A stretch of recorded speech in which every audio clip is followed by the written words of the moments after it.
Assalamualaikum warahmatullahi wabarakatuh. Selamat pagi semua teman-teman dan ibu dosen.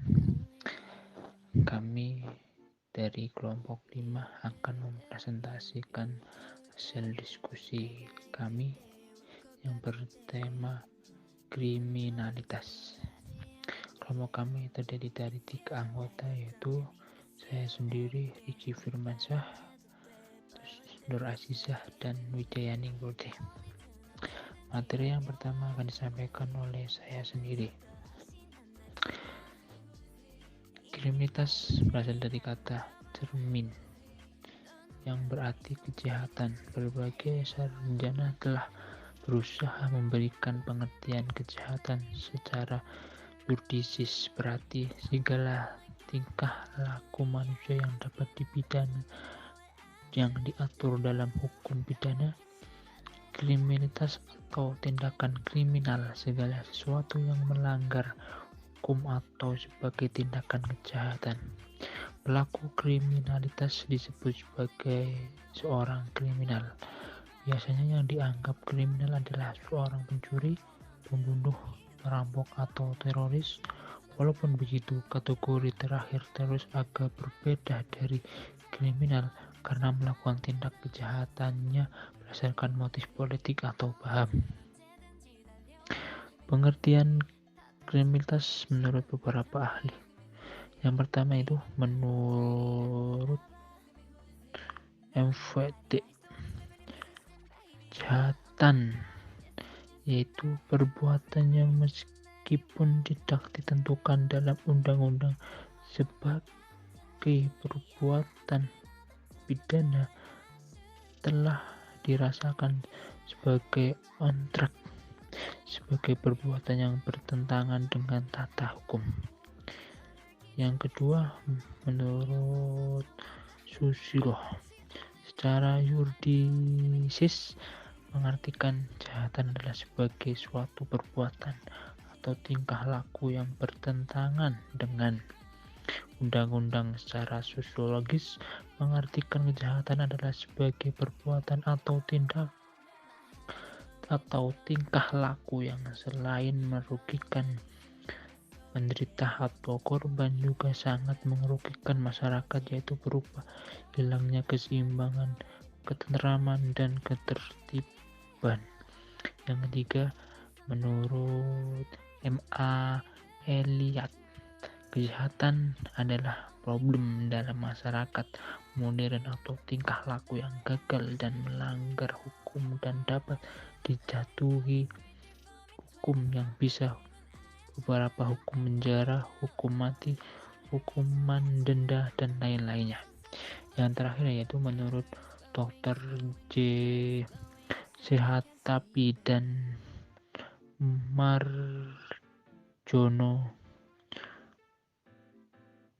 Reksodipuro, kejahatan adalah setiap perbuatan termasuk kelainan yang dilarang oleh hukum publik untuk melindungi masyarakat dan diberi sanksi berupa pidana oleh negara. Perbuatan tersebut dihukumi karena melanggar norma-norma sosial masyarakat, yaitu adanya tingkah laku yang patut dari seorang warga negara. Terus adalah menurut Lihat, Keller, dan Calhoun, tipe kejahatan ada 4, yaitu violate offense atau kejahatan yang disertai dengan kekerasan pada orang lain. Contohnya seperti pembunuhan, penganiayaan, perkosaan, dan lain sebagainya. Yang kedua adalah property offenses atau kejahatan yang menyangkut hak milik orang lain. Dapat digambarkan adalah seperti perampasan, pencurian tanpa kekerasan, dan lain sebagainya. Sementara itu, menurut Lihat, Keller, dan Calhoun dalam bukunya yang berjudul Society pada tahun 1989 membedakan kejahatan menjadi 4 tipe, yaitu crime without visiting. Organized crime with color crime dan corporate crime. Materi yang selanjutnya, pengaruh pengangguran terhadap tindak kriminal. Pengangguran dapat dibagi menjadi dua, yakni pengangguran berdasarkan penyebabnya dan pengangguran berdasarkan cirinya. Pengangguran berdasarkan penyebabnya biasanya terjadi karena pengangguran sedang mencari pekerjaan lain yang dipandang lebih baik. Hal ini dapat terjadi karena perusahaan atau industri tempatnya bekerja mengalami kemunduran, adanya pergantian tenaga manusia dengan tenaga mesin atau teknologi dan bahan kimia lainnya yang dinilai lebih efektif dan efisien. Pengangguran berdasarkan cirinya adalah pengangguran karena lowongan pekerjaan yang ada lebih rendah dari jumlah tenaga kerja yang ada. Pengangguran ini juga dapat disebabkan oleh kegiatan ekonomi yang menurun, kemajuan teknologi yang mengurangi penggunaan tenaga kerja manusia, dan terjadinya kemunduran dalam perkembangan suatu industri. Ada beberapa teori yang membahas mengenai pengaruh pengangguran terhadap tindak kriminal. Yang pertama yaitu teori perspektif konflik. Teori ini menjelaskan bahwa konflik disebabkan karena tidak terpenuhinya kebutuhan dasar setiap manusia. Manusia dapat memenuhi kebutuhan dasarnya dengan cara bekerja. Namun, jika manusia tidak memiliki pekerjaan, maka manusia tidak dapat memenuhi kebutuhan dasarnya dan menganggur. Dengan tidak terpenuhinya kebutuhan dasar tersebut, mereka akan merasa tertekan dan berusaha keras untuk mencari solusi demi memenuhi kebutuhannya. Dengan tekanan yang cukup berat, akhirnya sebagian dari mereka memilih jalan pintas yang mereka anggap dapat memenuhi kebutuhannya, yakni dengan melakukan tindakan kriminal. Teori yang kedua yaitu teori transformasi konflik. Teori ini menjelaskan tentang ketimpangan, ketidaksetaraan, dan ketidakadilan yang terjadi dalam masyarakat. Masalah-masalah ini akhirnya membuat masyarakat berontak dan melakukan tindakan-tindakan yang melanggar norma dan hukum seperti tindakan kriminal.